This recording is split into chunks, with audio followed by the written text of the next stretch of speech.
Hello, I'm Ashna Ali, And I'm Divya Victor. and you are listening to The Source, a poetry podcast produced by Asian American Writers Workshop, and we are your hosts. Ashna is a queer and disabled poet and a child of the Bangladeshi diaspora. Their debut collection, The Relativity of Living Well, came out in September of 2024 from Bone Bouquet. Divya is a poet, essayist, editor, and educator, and a daughter of the Tamil diaspora. She is the author of several books, including Kith and Curb. She is also the director of the creative writing program at Michigan State University. The Source came to be because Divya randomly saw one of the 4 tweets I've ever tweeted in my life. In that tweet, I asked why no one had created a show or a series where close readings of poetry could be showcased in the way that music often is. She DM'd me and asked if I would do it if given the chance. And then she gave me that chance. This was during the pandemic lockdown, which resulted in loneliness and separation from sites of our creative practice. And simultaneously, there was a feral, exuberant outburst in creative collaboration. Ashna and I had never met each other, but we decided to make something together.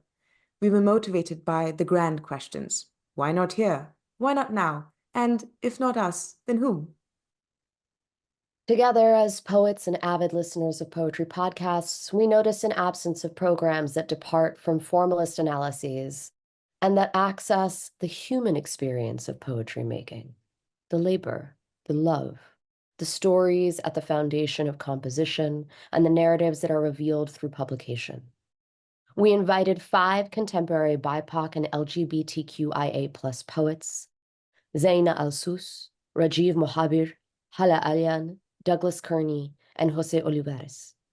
We spoke with them about their creative process, and they told us about the making of their most treasured poems, their motivations for writing them, and explained choices about craft and kinship with the audiences that they hoped to reach. As scholars, editors, and poets, we know to rely on literary analyses and paratexts to understand poetry. But this time, we wanted to get back to the very makers, the very sources of creative work. Hence the name, The Source. We tell the story of the poem from the root up, from seed to bloom to fruit. Welcome. We invite you to join us on The Source.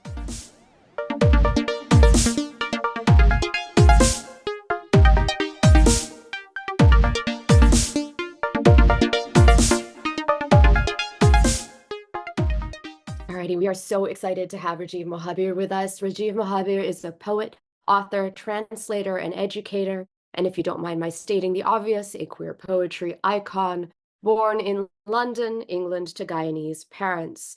He grew up in New York City and in the greater Orlando area in Florida. He is the author of the poetry books The Taxidermist's Cut from Four-Way Books, which was the finalist for the 2017 Lambda Literary Award in Gay Poetry. The Cowherd's Son from Tupelo Press, which won the 2015 Kundiman Prize, and Cutlish from Four-Way Books in 2021, which was longlisted for the Penn Voelcker Award for Poetry. In short, Rajiv has been nominated or awarded a major accolade for every single one of his books of poetry, and these are only a handful of the long list of awards, prizes, and well-earned forms of recognition for the indelible mark he's made on American and global poetics. His work has been wildly influential for queer post-colonial poets of the Global South everywhere, and I am personally deeply honored to have him with us here today as our guest. Thank you, Ashna. Absolutely an honor to have Rajiv here. And we're gathering around a poem by Rajiv Mohabir titled Immigrant Aria. An aria is a long, complex song sung solo. Its melodic vehicle carries an equally long, complex, emotional arc in an opera or oratorio. Unlike the recitative, which carries what we might think of as narrative plot and information, arias are the life breath of a story, made of the very air that we need as mammals and subjects of history to live. In this way, the aria's source is internal, the air in the lungs emerging through the throat, and external, the environment which is changed by our song and breath. Rajiv's Immigrant Aria transposes this musical form into a poem to sing the story of long immigrant history in the coastal Caribbean, inspired by the poet's own history as a Guyanese subject, and thus someone whose identity is informed by successive waves of colonization by the French, the Dutch, and the British. The poem imagines immigrants and before them indentured laborers and before them enslaved peoples as both mythical and living creatures, as dragons and whales, as prototypical Calibans and undocumented workers.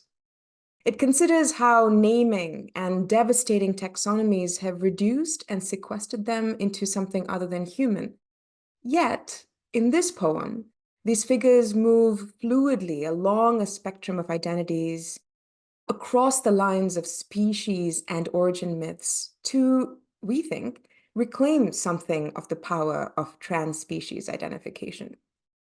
The poem challenges many Western frames of knowing one's origin, like the story of Adam and Eve embedded in Genesis. It resituates us, or you might say it migrates us into a different origin myth, or one of many origin myths situated in Hindu mythology, where demons, the asuras, and gods, the devas, are said to have churned an ocean of milk to create the universe.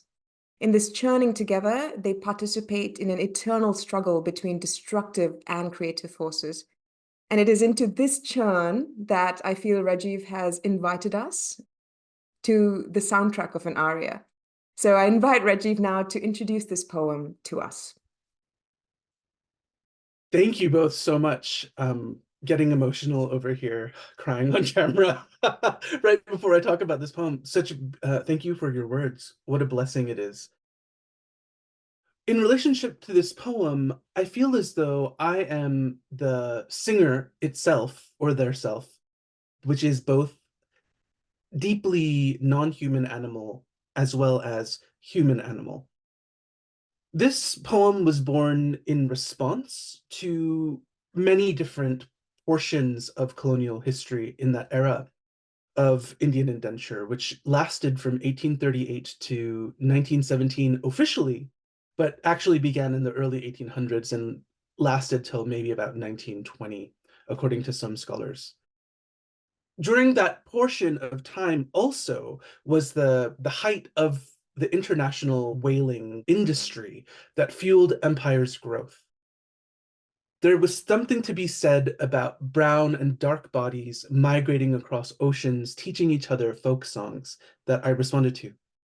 This poem, Immigrant Aria, is based on the mathematical structure of the humpback whale song as decoded by several scientists and bioacousticians in the early 2000s.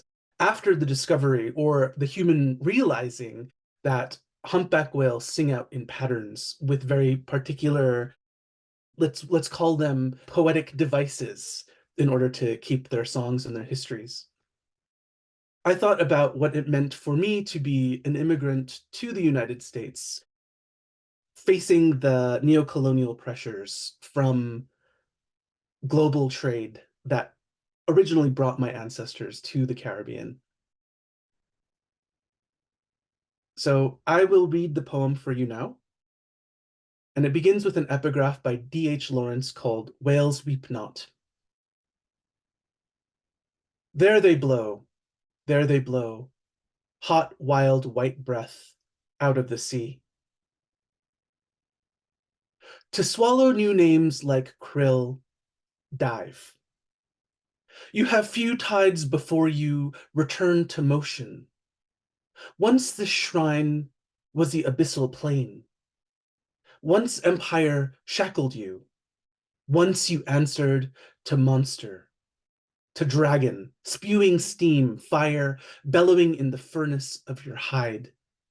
A migrant captured for brown skin's labor.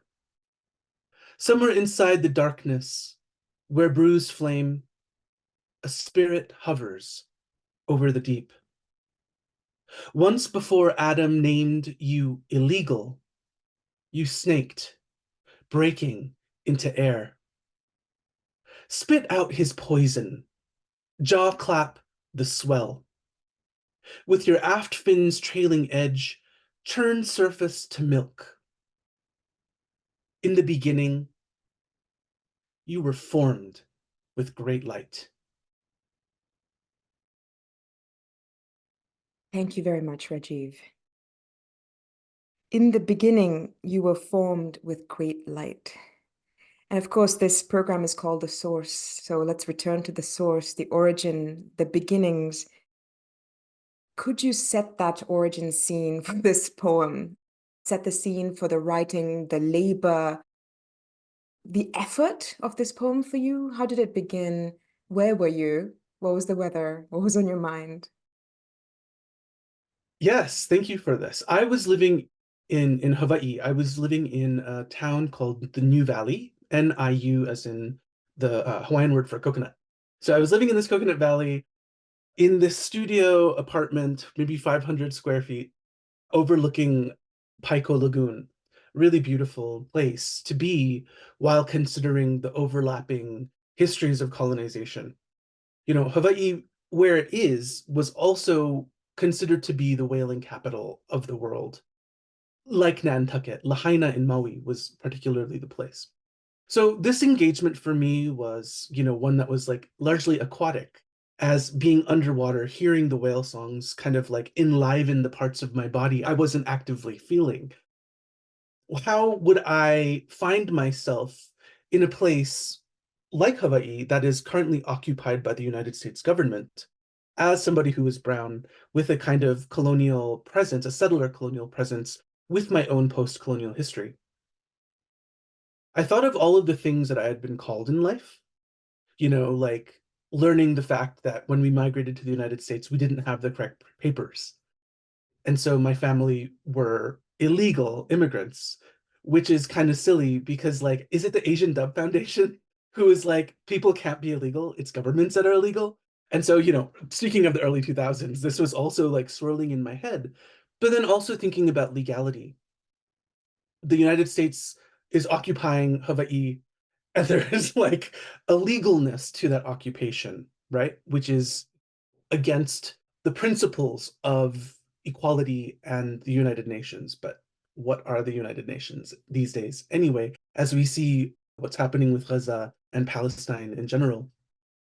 And so there's this idea of, even though you have this post-colonial history, I have this post-colonial history, what does it mean then to represent the state of the United States in the occupied place of Hawaii as a graduate student? So as a settler presence there, how can I then consider what it means for me to be in motion in time?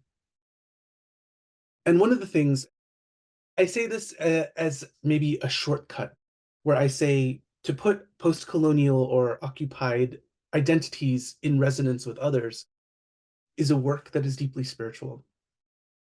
These are all of the things that I was holding in my head when I came to write this poem. One of the great joys in life for me is that I've found that sometimes writing in form can be the engine that drives the poem, which is something that, like, you know, as a young poet, I was like, no, formal constraints are so colonial, only white poets should do that. And then I like spent 8 months of writing only in iambic pentameter, and it trained my ear into thinking about sound. And then I looked around and I was like, actually, how can it only be for white poets that these constraints happen?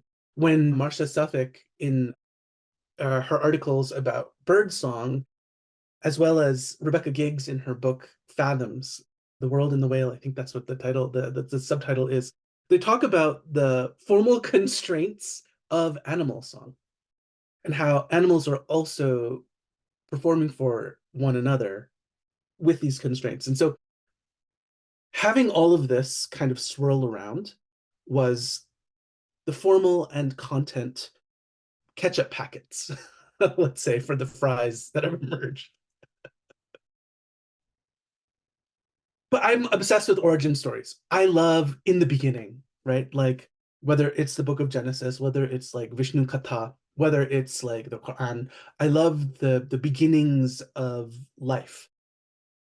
In so many ways, with every poem, we are summoning something out of, the primordial ooze, to even use like evolutionary biological terms, calling out the dry land from the ocean as the beginning of a poem. And I like it. People say this all the time. You don't really know where the poem is going. You don't know where the poem is going. And I really do feel like the compass for writing in these particular forms, for me, actually has been the unknown, the uncharted. Where does the music carry the song? I'm so glad you're speaking about formal constraints and pleasure together. I'm thinking about how much volition and agency let us sort of turn the shackle into this pleasure zone, right? I mean, just the sensuality of it as well is really important to register. And origin myths and origin stories are also forms of constraint. They suggest a beginning, and then it's up to us, the middle and the end. So there is this utopian thrust that comes out of the constraint that I really treasure in what you're saying. But I think within those utopian imaginaries, there are also challenges. You've written a little bit about some of the ethical questions that you were debating when finding this kind of kinship with the humpback whale, which has been identified as a zoomorphic analog for a queer brown migratory speaker. I'd love to hear you talk a little bit about the whale, your relationship with the whale, what the physical and spiritual and poetic connections are, and also where those connections meet their own formal constraints and challenges. And relatedly, why opera? Yeah. I'm going to start with this I'm going to unpack it, but I love that last question and I'm going to end there for sure. But to begin answering this question, I think that like when it comes to the contemporary eco-poetic scene, there's a large kind of disambiguation that people are trying to do where we are not exploiting the animal world for human gain. For me, this is like white construct. I'm sorry, my ancestors were not the ones that were like out there murdering whales and now like having to be held accountable for this. In fact, there have been many documented cases where in the stories of Indian indenture, of South Asian labor diaspora and South Asian indenture, that people thought the Arkotia, the recruiters, people thought the recruiters were bringing people to the colonies so that they could decapitate them and take the oil from their heads and use the oil. That's exactly what happened to sperm whales. They were caught by colonial engines, decapitated or like opened up, and then the oils were taken, shipped all over the world, like lighting up all of Europe. This concern that by writing a poem that tries to play migration into the brown or the racialized body, to me, it feels like it misses the mark. I'm not interested in eco-poetry as a practice of aesthetics because that is fascist, in my opinion. This is like that kind of, I mean, strong words, right? I'm a poet. I'm supposed to be like really opinionated. When I think about my own relationship to the whale, I think about how in my family's stories, there are no stories of whales at all. I mean, there are dolphins and rivers and things like that, but what is the whale? It's such a strange thing. But then there are biblical stories, right? The Jonah character being swallowed by the whale because he's not following the will of God. So God sends this great fish. It's such a wonderful, beautiful story. I wish God would speak to me like that sometimes. You know what I mean? Like, really, I can't deny that this is the hand of God. What incredible mystery ancestrally to encounter the whale. There have been these accounts also of sailors when they were crossing the oceans would hear echoed in the hulls of their ships whale song, humpback whale song. And I think about what it means to be in the hull of a ship as like carted cargo and listening to this music without having any kind of point of reference? How does it inhabit the body? How does it then haunt you? Sea is history, as Derek Walcott says. And I think that, like, for Caribbean folks, the whale is like this symbol of like migration who doesn't have these national borders, but also beings that are relatively new to our creation stories. All of this is kind of like the background of me growing up in Orlando. One of the joys in my life is that my parents were never really concerned about how dark we would get in the sun. So we would spend summers in the forest and in the rivers and in the lakes and at the ocean. And encountering these whales, it would never be humpbacks. I would see things like pilot whales and all kinds of dolphin species. But then also, like, the beauty of going to the beach was the animal that you'll see. And it's unexpected and unknown, completely unknown. When I was living in New York, fast forward, and here's where I get really woo-woo, is that I would have these dreams, and in my dreams, there would be whales. Like, one whale opened its mouth, and I went inside of its mouth, and it closed it, and then we dove deep into the water, and our consciousnesses kind of merged into one. So I was whale, and I was Rajiv, which was a really moving dream. I woke up, and I told one of my dearest friends, Atin Mehra, he's a filmmaker, documentarian, and he's like, Rajiv, I have dreams about whales too. And he's like, you and I are whale people, in that, like, these things like haunt us. People have these wonderful dreams of flying. I've never had dreams of flying. My flying dreams are always dreams of being in the ocean, swimming deep and fast. I had this recurring dream where humpback whales would come to me and be like, soon, Rajiv, soon. As though my subconscious mind were guiding me, or maybe it was, God speaking. What's the difference? The first time I went to Hawaii was to Maui in 2007, when I was applying to teach ESL in the public school system there. And I happened to go during humpback whale migration season. And I was like, oh, I didn't know that the humpbacks actually migrated then and there. And I was like, oh, this is a big sign for me. I went back to New York and I started planning my life. How am I going to get there? What am I going to be doing? I tried to write poems about whales. I tried to, like, have that be enacted for me. It just wasn't the time. The whale poems were not coming. They were clunky. They were trying to do something else. Maybe they were trying to do too much. Maybe I was forcing them in a way that the whale song and whale beings didn't enter my consciousness in that moment that's just right. And I've been thinking about rightness of time a lot. A friend of mine gave me this deck of tarot cards, the Collective Tarot. Have you seen this? Genderqueer, like, really, like, activist centered. They gave me this deck maybe like 15 years ago, and I've only started using them now because they had to find me. The whales also had to find me. I remember in 2013, when I was accepted to the University of Hawai'i to do my doctoral work after my MFA at Queens College, I was in the water and I was thinking, okay, like, how is this going to happen? I have this idea. Is this going to manifest?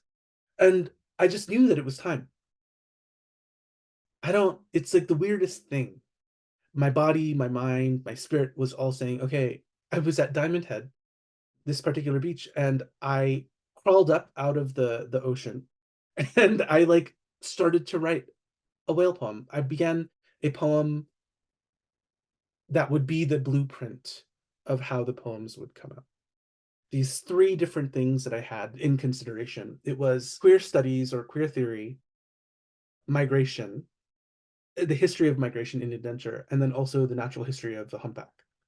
So whenever I would write these poems, I would only aim for two of these, like, overarching things, so that after I amassed what would be the collection, they would come at this similar subject matter from different positions. And this is, like, I would say, part of that constraint that you're asking about. I had to, like, really challenge myself. Okay, how do I then not have all of these poems sound the same? Maybe they do. Maybe they do. In my mind, they don't. And so that was something that I was really, really interested in. to answer the last part of the question about why opera, it's so dramatic to say, but I was like trained in singing when I was young. So actually, I sang like Italian arias and stuff like that once upon a time, talking about origin and origin stories. The previous book was obsessed with chutney music, like the music from the Caribbean. That was like my home music that I like became like human into.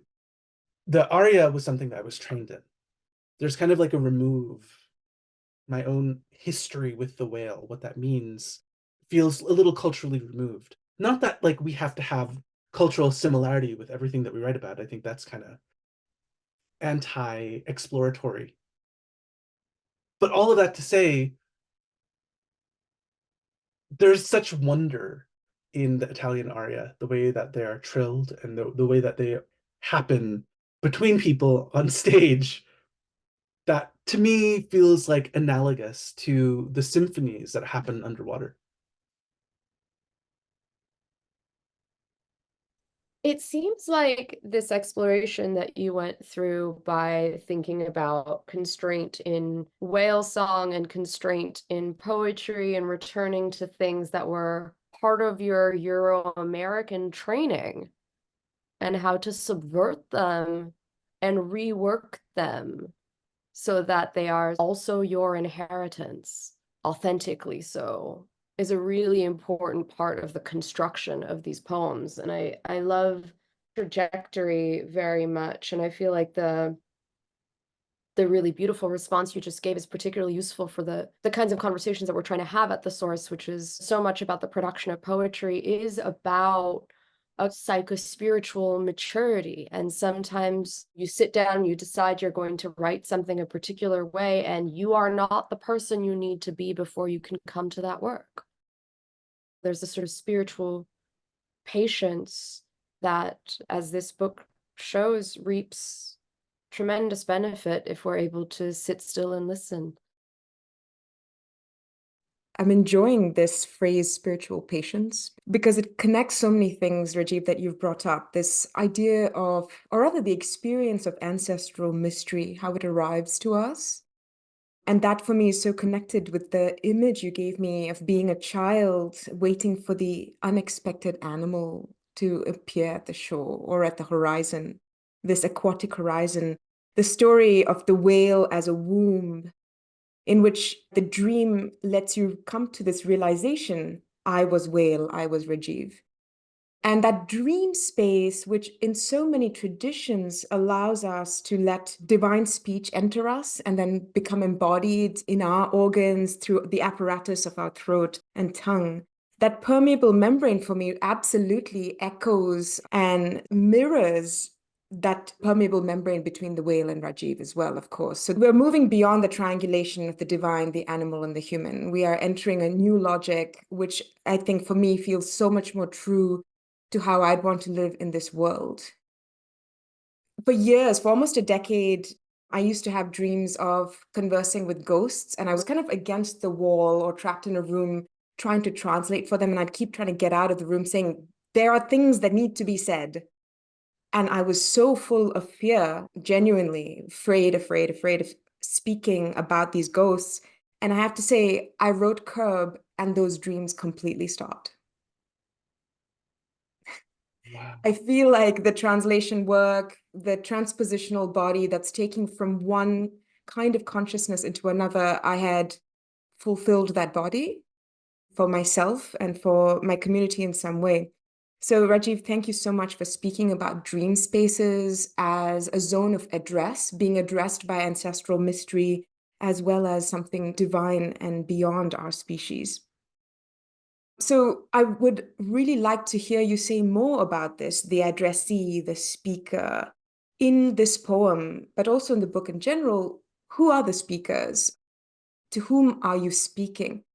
And as you're making these decisions about who's the speaker, do you have a sense of representational responsibility that emerges for who you're speaking, who you are speaking as, and so on, as you grapple with point of view, pronoun choices, questions of persona? I really love the way that you have articulated the dream space as like that place to be addressed by the unknown, by the ancestors, by spirit. I think that's also really important and epistemological. The fact that our consciousness that we think of as people who are trained in Western rational thought are not allowed to incorporate this kind of being in the world and the worlds in what we do. As poets, we have a little bit more space for this because there's Western precedent, right? I know in my family, like, the dream world is so incredibly important. What my mom dreams is something that's a topic of regular conversation, where we all take turns, all of her children take turns interpreting what her dream means and what it means for us, particularly in the day. How could this not be part of the ways in which I imagine poetry existing in the world? The Palestinian poet Suhair Hamad once said to me in this workshop that we were doing at VONA, Voices of Our Nation's Artist Foundation, she said, humans created God, and then we put poetry in God's mouth. So then, for me, the space of poetry has always been, like, as you say, this permeable membrane, kind of like, oh yeah, I'm allowed to bring my whole self into constructing this art that I feel speaks in multiple directions, not just from me to the reader, but also from that dream space and being addressed by the divine, by the ancestors, to my corporeal entity. Like how I can feel an idea outside of language before I put it into language. There are so many things that I cannot articulate about spirit, about the spiritual world, about the way in which that I live as a human being, thinking about consciousness, thinking about my own psychology, that poetry allows for that plasticity of meaning. And I'm drawn to it as though we as poets are also, like everyone else, like I'll be like St. Thomas, are the mouthpieces of God, or have the potential to be that. So when I think about the speaker and who the speaker is, I used to, as like a younger poet and as a younger person, be a little bit more obsessed, I think. Who is this poem speaking to? Who is going to read this poem? Who is my audience? And then I kind of took a couple steps back.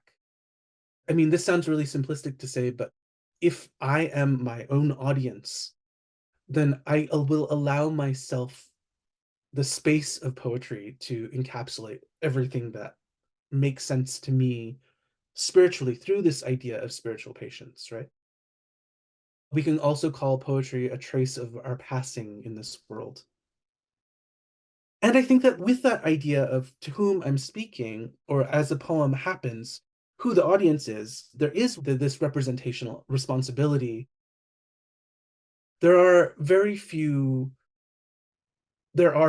exactly 2 Indo-Caribbean poets who are publishing in the United States. A third one who has a book that's coming out, which I'm really excited about. These are Elizabeth Jai Karan, as well as Jessica Nirvana Ram.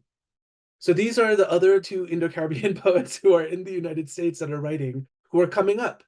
And as someone who's published before them, I think about, how am I going to clear space for my ethnic community? How am I going to make the American poetry world receptive to voices from this particular diaspora? And so there is a lot of that responsibility. And partially with this book, Whale Aria, I wanted to show that a voice like mine, or what people can imagine from my own subject position, could encapsulate more than just cultural critique. It could also be engaging the natural world. It can be engaging formal constraint that is eco-poetic. So there's this kind of thing that I feel like I'm plagued by and haunted by. And it changes from poem to poem, book to book, the way that I handle this, because I feel as though the conversation is constantly changing, right? In some ways, Cutlish, where I had developed a form of chutney poem, had performed really well in the like American poetry circuit, because I think that's what people are expecting from a brown body, that's writing. This kind of like, oh, of course this is cultural. Oh, it's multilingual. It does this thing. And in some ways, it was a love song. It was a love song to my grandmother that I let people overhear. For this book, it's kind of like a love song to my own obsession. And my engagement with the whale actually is spawning, I think, 3 books. So this is, yeah. The second one is called Sea Beast. I just got a contract for it from 4-Way Books. It's coming out in 2025. And the third one, I call it Whale Lore, a journal of return migration. I was so incredibly lucky to be able to experience human cultures along the North American Pacific Rim, from Hawaii all the way up to Juneau, Alaska, thinking about humpback whale natural history and the engagements that people have culturally with them in those places. So this is nonfiction. It's like flash essay. It's like poetry. It's also photo essay. So this is like, Whale Aria is what I carved out from all of this writing that I have about whales. So when it comes to the speakers, it's kind of like, as I wrote the poems, the speakers were myriad. Undil Gosine, a sociologist and artist from York University, has this book that has just come out called, or has come out maybe the last 2 years. It's called Nature's Wild: Love, Sex, and Law in the Caribbean.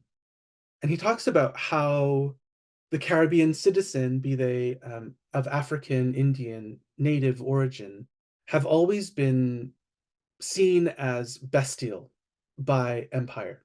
So either these people were homosexually oriented, which is like, beneath those draconian anti-sodomy laws written by King Henry VIII that were imposed on the colonies, or they're super homophobic now. Like the Caribbean subject is super homophobic because now it's become like very in vogue to be like, oh yeah, queer people belong. I mean, queer people do belong. It's not just the thing that is like in vogue. What I mean to say is like now the construction of the Caribbean citizen is through this lens of they're not progressive enough.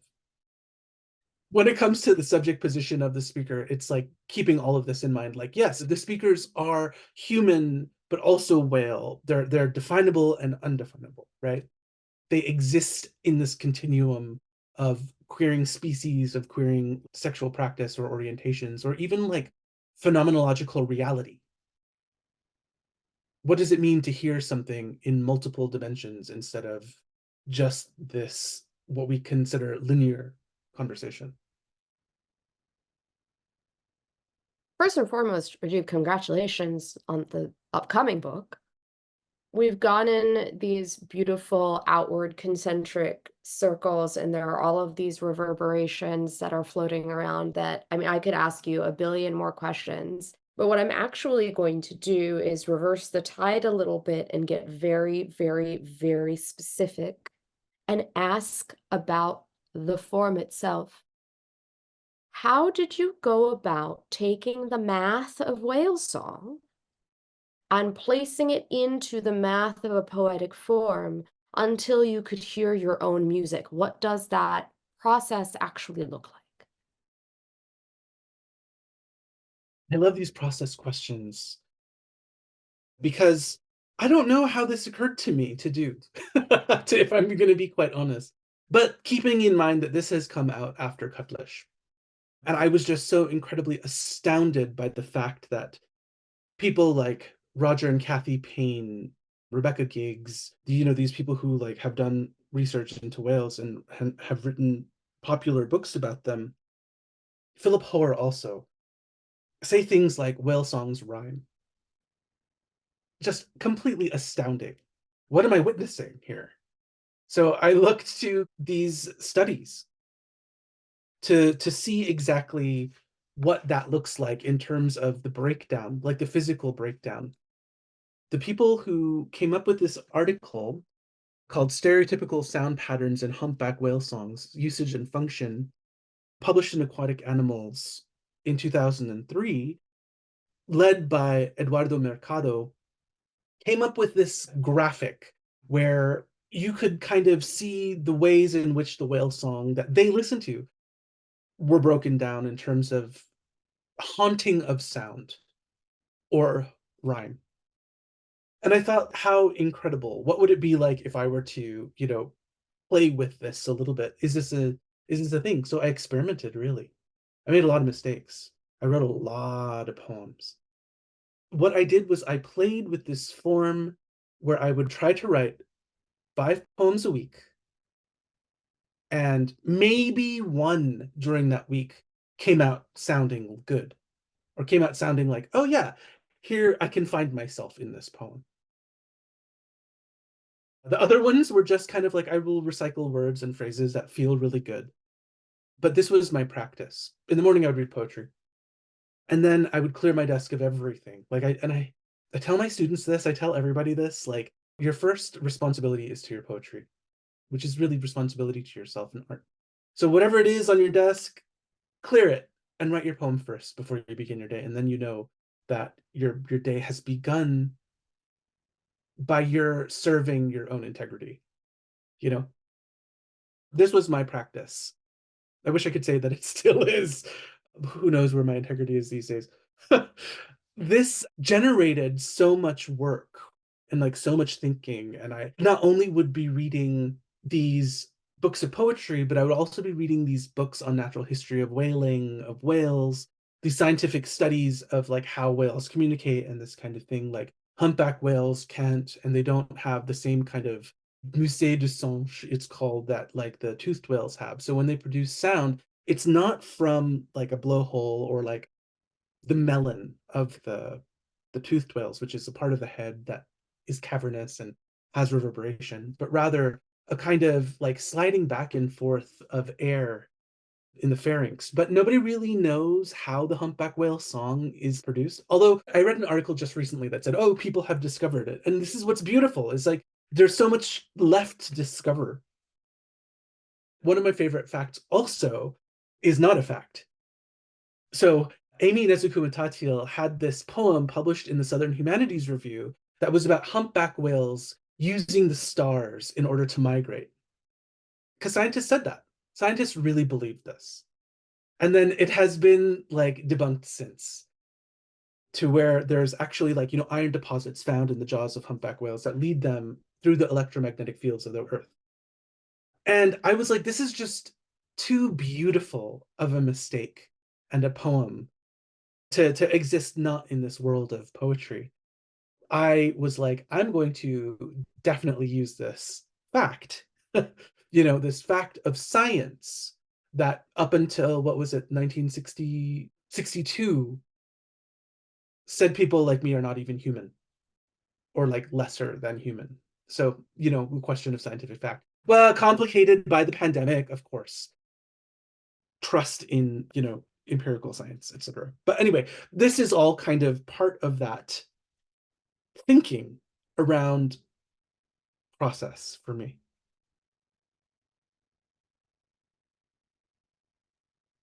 I would love to hear you speak for just months, like just months. Come to me in my dreams, Rajiv, then I'll know that God is finally speaking. Rajiv, I love this question that was very off the cuff. Where is my integrity these days? And I like thinking about that question, where is my integrity, as a kind of response to the Pixies' Where is My Mind from 1988. But also thinking about integrity coming from that same root word as intactness. So asking it as a sort of, where's my intactness? Where do I feel intact, whole, beyond the triangulation, in that space of the permeable whole? When we named the source, we thought about what kind of fertilities, what kind of soils we write from, where our sense of intactness emerges from, our earth, our ground. And in your case here, that oceanic amniotic, the space which makes your ideas germinate. So answer this question however you please. At this very moment, what is in your soil? What is in your waters? Oh my God. I feel so overwhelmed because this is such a beautiful question. And like to have it being posed at me is disarming. I'll say this. Now that I live in Colorado, it's been really hard for me to reconsider my connection to land I write so much about the ocean. Where is the ocean, right? Is it a Doha by Kabir that it says it takes an advanced soul to recognize the ocean in the drop? And so this has been something that I've been considering. I love Kabir for his anti-caste, anti-bandwara of like religions. So like his belief in the sameness of God. Whether that extends into sciences, post 1500s, who knows? Sure, let's say yes. So I feel a lot of like my home soil in Shabnam Virmani's collection of Kabiras. Oh, God, she sings such beautiful songs by people like Prahlad Timpania, Dalit singer of Kabiras, that I feel like there's something about that spirituality that moves me so much. The idea that the separation that we imagine between all of us is just a construction. It's so incredibly moving and beautiful and spiritual that I can't really put into words until I can write a poem about it. So there's that. But then I was talking to a friend yesterday saying like how I used to, when I started to go hiking here in the Boulder County area and in Colorado, I was looking for forests because I'm from the East Coast. I was looking for forests to have that sense of, okay, now I'm in a place that's like the natural world.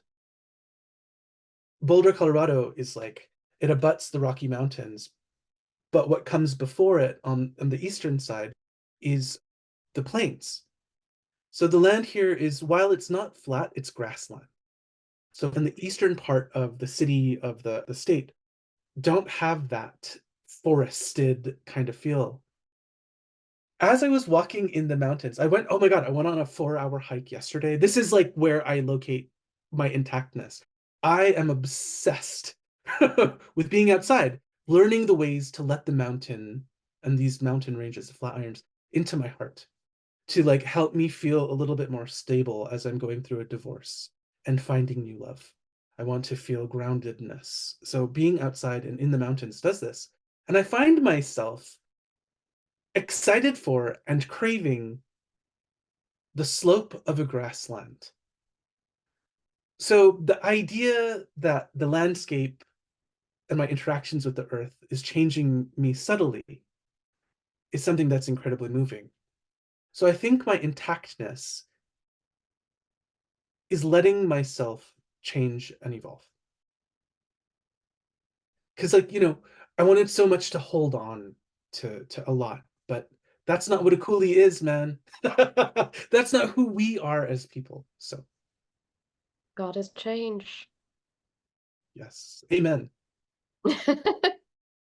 Rajiv, I'm so grateful to you too for coming on this note of things kind of saturating each other such that we can hear ourselves in our intactness and our authenticity and in our own integrity in ways that don't have to be separatist, and using language in ways that break down the taxonomical hierarchies that have kept the human and the non-human away from, frankly, just more interesting possibilities of both thought and connection and love and integrity as a form of sustainability that doesn't necessarily pivot on the politics of sustainability that are ultimately imperialist in how they play out on our planet.